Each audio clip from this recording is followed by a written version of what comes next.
Hi Patriots, it's Miss Hall here with another read aloud for you. Today I have one of my favorite authors, Eric Carle, and this is a book I first learned about when I was in first grade and fell in love with it, and I've been reading it ever since, and it's called A House for Hermit Crab. I hope you enjoy it. A House for Hermit Crab by Eric Carle. "Time to move," said Hermit Crab one day in January. "I've grown too big for this little shell." He had felt safe and snug in his shell, but now it was too snug. Hermit Crab stepped out of the shell and onto the floor of the ocean. But it was frightening out in the open sea without a shell to hide in. What if a big fish comes along and attacks me, he thought. I must find a new house soon. Early in February, Hermit Crab found just the house he was looking for. It was a big shell and strong. He moved right in, wiggling and waggling about inside to see how it felt. It felt just right.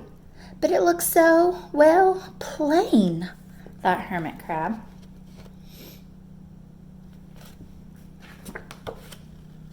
In March, Hermit Crab met some sea anemones. They swayed gently back and forth in the water. "How beautiful you are," said Hermit Crab. "Would one of you be willing to come and live in my house? It is so plain it needs you." "I'll come," whispered a sea anemone. Gently, Hermit Crab picked it up with his claw and put it on his shell. In April, Hermit Crab passed a flock of starfish moving slowly along the seafloor. "How handsome you are," said Hermit Crab. "Would one of you be willing to decorate my house?" "I would," signaled a little sea star. Carefully, Hermit Crab picked it up with his claw and put it on his house. In May, Hermit Crab discovered some coral. They were hard and didn't move. "How pretty you are," said Hermit Crab. "Would one of you be willing to help make my house more beautiful?" "I would," creaked a crusty coral. Gingerly, Hermit Crab picked it up with his claw and placed it on his shell.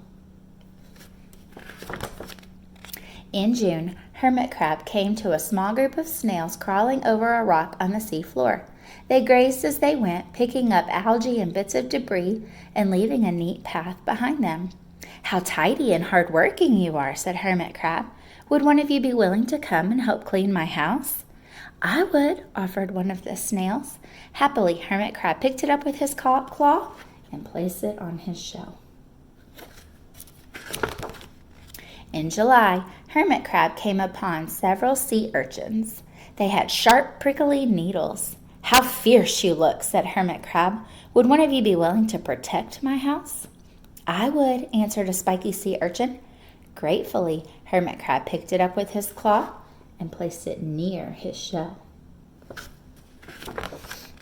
In August, Hermit Crab and his friends wandered into a forest of seaweed.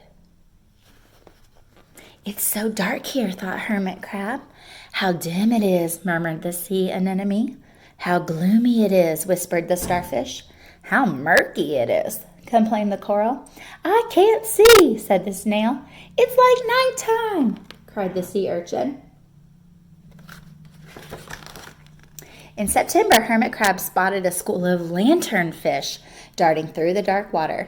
"How bright you are," said Hermit Crab. "Would one of you be willing to light up our house?" "I would," replied one of the lanternfish, and it swam over near the shell. In October, Hermit Crab approached a smooth pile of pebbles.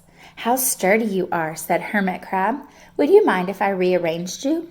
"Not at all," said the pebbles. Hermit Crab picked them up one by one with his claw and built a wall around his shell. "Now my house is perfect," cheered Hermit Crab.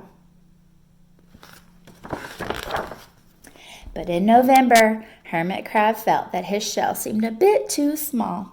Little by little over the year, Hermit Crab had grown. Soon he would have to find another, bigger home. But he had come to love his friends, the sea anemone, the starfish, the coral, the sea urchin, the snail, the lanternfish, and even the smooth pebbles. "They have been so good to me," thought Hermit Crab. "They are like a family. How can I ever leave them?" In December, a smaller hermit crab passed by. I have outgrown my shell, she said. Would you know of a place for me? I have outgrown my house too, answered Hermit Crab. I must move on. You are welcome to live here, but you must promise to be good to my friends.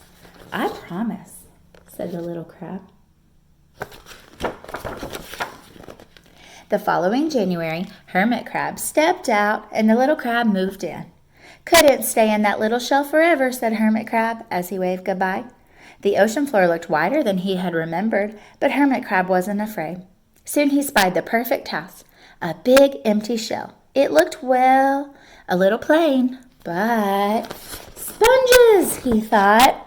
Clownfish, barnacles, sand dollars, electric eels. Oh, there are so many possibilities. I can't wait to get started. The end. I hope you enjoyed that book as much as I have all of these years. I just love Eric Carle and the illustrations that he creates. If you have access to a computer, I would love for you to do some research and show it to me when we come back to school.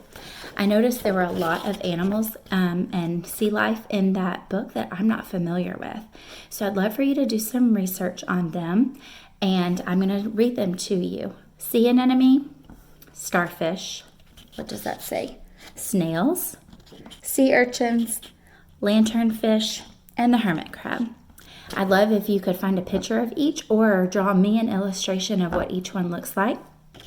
If you can find out how each one eats and jot me a note about that. How they get their protection. Hermit crab found his protection through shells, but how do the rest of these find protection? And if you find any other facts you think I'd want to know about these animals, I'd love for you to jot those down.